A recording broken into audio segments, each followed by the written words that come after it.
والله فيلم المخفي أول بطولة المطلقة، أنا بحب الفيلم ده جدا. الفيلم ده اتعرض عليا من 3 سنين. ابتدى الموضوع الفكرة من عند الأستاذ محمد شورى المخرج، لا أعرفه ولا يعرفني. فجأة لقيت تليفوني بيرن، هو والأستاذ أحمد عبد الله قاعدين مع بعض، فرشحوني الفيلم.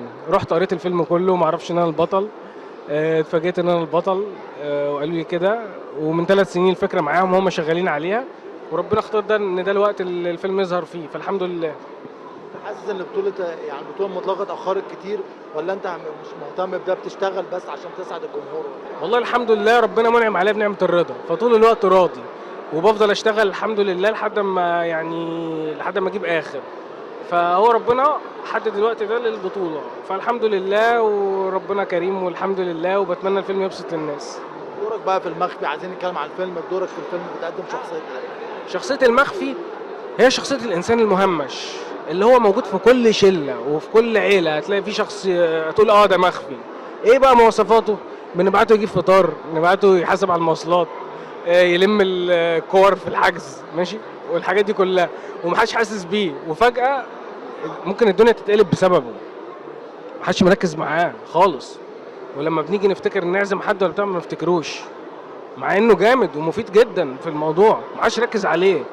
فدي شخصيه المخفي، شخص ما بيقولش لا على اي حاجه، بيقول لكل الناس على اي حاجه. ممكن نلاقيه في اخر الفيلم بيقول انا موجود. هو ده باذن الله، وهي دي الرساله. والحمد لله كرم من ربنا ان كل الناس وقفت جنبي في الفيلم ده، كل الناس وقفت جنبي في الفيلم ده بقلب.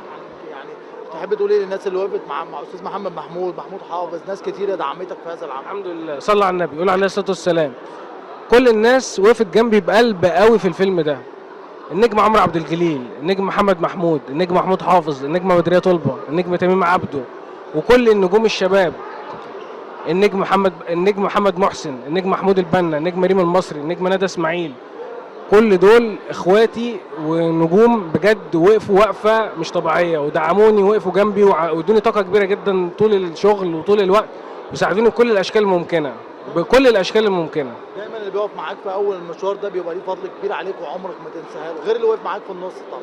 تحب تقول لهم ايه؟ الحمد لله، كل اللي حواليا كلهم معايا من الاول للاخر، الحمد لله. كل اصحابي وكل اهلي وقفوا جنبي. اول حد امي، هي سبب كل حاجه، هي الدعوه، هي اللي عملت كل حاجه، بس من الآخر. الدعوه اللي جابت البطوله المطلقه. صح، برافو عليك. والله دعوه امي هي كل حاجه، وهي بدايه كل حاجه واخر كل حاجه، حبيب قلبي. هي بدايه كل حاجه واخر كل حاجه، بس. عايزين برضه نتكلم معاك بعيد عن المخفي سريعا. عمر افندي مسلسل كسر الدنيا، عملته يعني مجهود كبير جدا في المسلسل، صحيح اتاخر عرضه ولكن نزل في الوقت المناسب. شايف نجاح عمر افندي في الشارع كان عامل ازاي؟ الحمد لله، ربنا يعني رضانا قوي بنجاح عمر افندي، وفوجئت ان الشعب المصري كله بيتفرج على المسلسل، والحمد لله ردود الفعل كلها ايجابيه، الحمد لله يا رب. وكان نقطه ارتكاز ليا لنزول المخفي، يعني كان نقطه ارتكاز كبيره جدا لنزول فيلم المخفي عمر افندي، وده كله بتصريف مين؟ ربنا. بس محدش خطط ولا حد فكر ولا اي حاجه، ولا انا عملت حاجه، هو ربنا. امي دعت، ربنا استجاب، كرمني، مشيت.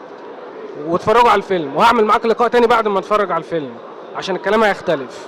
بس عايزين كلمه اخيره لكل الناس اللي عايزه تشوف المخفي، تحب تقول لهم ايه؟ الفيلم ده معمول بمنتهى الحب لكل الاسره ولكل العيله، معمول بمنتهى الحب.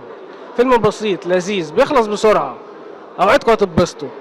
لو حد ما عجبوش الفيلم، والله بجد هرجع له ثمن التذكره، والله بجد يبعت لي، والله اللي ارجع له ثمن التذكره والفشار.